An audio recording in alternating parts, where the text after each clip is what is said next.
So I just want to welcome you all. Thank you for coming to my session. My name is Irene Omiunu.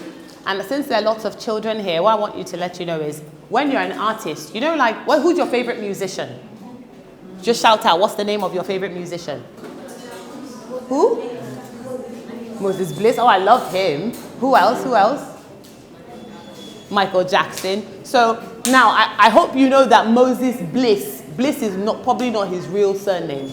So his name is probably Moses Okonkwo, but he decided to put Bliss because it was maybe more of his, he gave himself an artist name, like, you know, like Two-Face or whatever other artists we know about. It's not their real name. So Yega is kind of a nickname that I had when I was in school. So because Irene Omiunu is really long, sometimes people just call me Yega, okay? And when I decided I wanted to be an artist, I named my business Studio Yega. So today what I want to teach you is, who wants to be an artist? Who likes art? Who likes to draw? Okay, great. So how you know you like to draw is who draws on the back of their school book. Do you draw on the back of your school book? Is there anybody? Oh, you're very good, so your teacher won't put you in trouble. But if you have like art materials, or your teacher tells you to draw a fish in class, or you're always excited to put pen to paper, then you know that you're an artist. So when I was your age, I used to draw all of the time. Okay, but nobody told me that, oh, do you know you can put your artwork inside books and you can sell them? It's a career that you can choose, just like being a lawyer, just like being a doctor or an engineer. There are people who write books, and then there are people who draw the pictures of what the person is saying in the book. Okay? So I am a lawyer. I went to university for law, but I very quickly realized that that's not what I wanted to do with my life.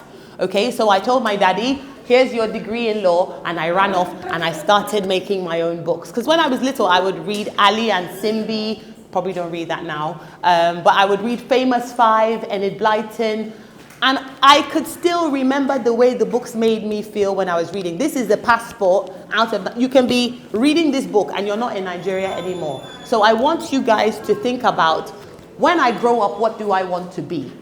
Okay? And it might change, but for me, I wanted to become an artist, and I discovered that very, very late in life, so I hope that you discover it a bit earlier. Okay, so I'm going to show you, I hope this is open. I'm going to show you, so this is my website. When you're an artist, if you want to be found, because I can draw, nobody knows I can draw if I just stay in my house. So what I do is I draw and then I put it online. So if your mommy and daddy open their phones, they can put in my website and then they go, oh, they found somebody who's an artist. Who likes Google? Do you guys use Google a lot? Exactly. So if you Google fashion illustrator or artist, your name will come up and you can get a job, you can get money, you can start to do well for yourself. So that's what I want to show you. If you want to be an illustrator, you need to have a website. Now, a few of you are too young to have a website, but you can ask your mom and dad to show you other artists' websites so you can get inspired, okay? So the number one thing I would say about being an artist is you have to draw every day. You have to draw something every day. It doesn't matter how simple it is, just draw. And if you watch, who likes cartoons? When you're watching cartoons and you really like your cartoons, try and draw what you see, okay? Or for your mommy's birthday or your daddy's birthday, draw them a beautiful picture. Or if you're in school and your school has an art teacher, join the art club, okay? Because when I was in school, I had a teacher who was very interested in helping young children. So he would give us, you know, little projects to do. We would do paper mache, we would create collage, we'd do many things like that. And I still use some of those skills today. Now, a world without artists is just imagine if in all your books it was just text and there were no pictures. Children wouldn't want to read those kind of books, because if I open my book and I want to depict a family, let me show you the picture of the family. Okay, because I'm an artist, when I was talking about the family, I could draw the family at the dinner table. Okay, and when you look at this, you're much more interested to say, oh, what's that about? Oh, they're eating, that's a cake, or that's a cup. So as an artist, it's almost like I'm helping them to understand the story better. Okay, so that's what artists do. when I wrote the words, it was just a small paragraph, maybe this long, okay? But then for every line, I would describe what the artist is saying. So that's what an illustrator is called. I put words in pictures, okay? So what's my job? I'm an illustrator. What do I do? Who can repeat what I said? I put words in what? Pictures. Good. So that's a very simple definition. You will read what the author, an author is somebody who writes words. They're very clever people. They write stories, interesting stories. But sometimes when they're giving it to a little child can understand very big words because some words are really big. So they need somebody who will draw what they are saying. So now, let's do a little test. What's the name of this book? Right? But because I knew that's what it was, so I drew one and I made it laugh. So when you see it, you go, oh, what's that? Oh, that's it. Have you ever seen a pop-up that laughs before? No. But exactly. So it'll make you want to pick up the book and say, oh, mommy, can I read that? So I work with authors to make their ideas come alive, okay, and make it a bit more interesting. And you can start to do this. When I was little, I used to write stories with my brother and sister all the time. They're not very good stories, but the more we practice, the better we got. Okay? So who has ever written a story before? Very good. So what you can do is, if you like to write, and then you have a friend in your class who likes to draw, both of you can work together, collaborate, and then just make your little stories. Okay? And the more you do it, all the famous artists, Wole Soyinka, and all the people who have done great things, Chimamanda Adichie, they all started very early. You are not too young to write, and you're not too young to become an artist, okay? All right, so who promises me that they will try to draw something every week? Very, very good. Okay, so I hope I've inspired you to just understand what it means to be an illustrator. And you can see this is my first book, and I've started to put it on the internet. You can buy it on the internet. You can go to a bookstore. I mean, who has gone to a bookstore before, a bookshop? Good. So even if they're buying your academic books, you can ask your mommy and daddy that you want a new storybook. Okay? Right. So does anybody have a question? Because I have questions for you guys to see if you were listening. So does anybody have a question for me? Who has a... Okay, go on. How can you make your own website? That's a very good question. He asked me a very tough question. He said, how can you make your own website? Now, I'll let you in on a little secret. This website, to a great extent, I did it almost all on my own. Why? I'm not that clever. I'll tell you why. There are some platforms like, I'll give you some examples. GoDaddy, Wix.com. I'm sure in Lagos there would be other more popular sites. Who said that?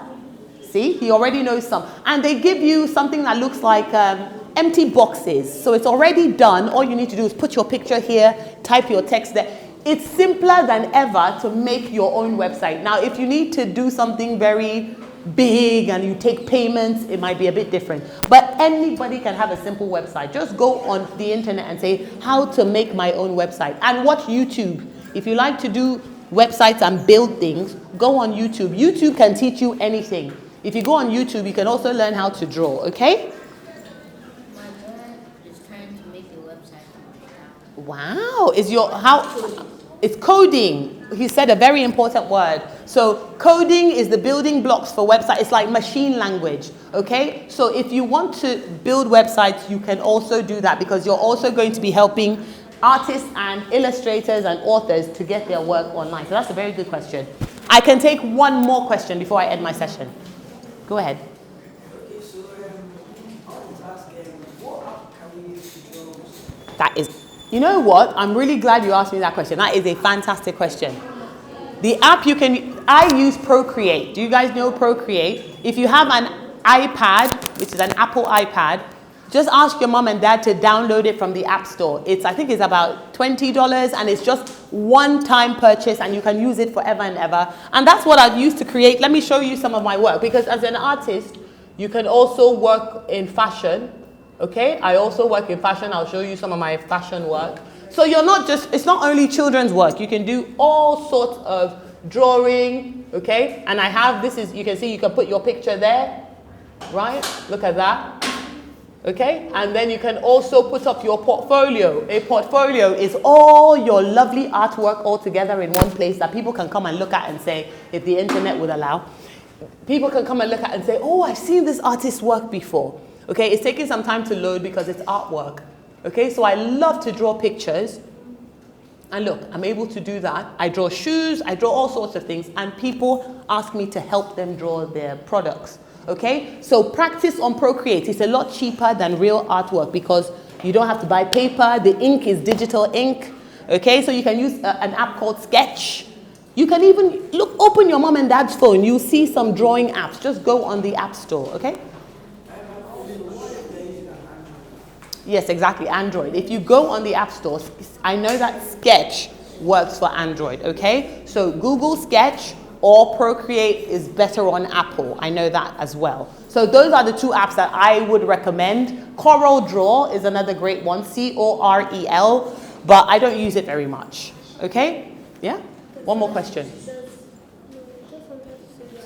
You can also use Canva. That is a great one. Canva is more for creating flyers. So for example, I use Canva a lot when I'm creating things where I want to put like letters on that. So I'm pretty sure I use Photoshop or Canva for that.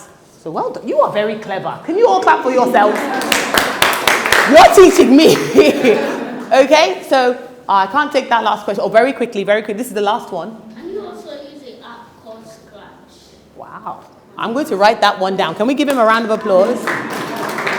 So guys, I want to make sure by the next time I see you, you either have an app that you're using. Even if you don't have an iPad, it's too expensive, use pen and paper and practice drawing, okay? And very soon, maybe one day, you'll have your own book, okay? As we can see, look, the next session is going to show you more books just like this, okay? Everybody, we work together. Authors and illustrators work together to make beautiful storybooks, okay? So thank you all for coming to my session. I hope you learned something.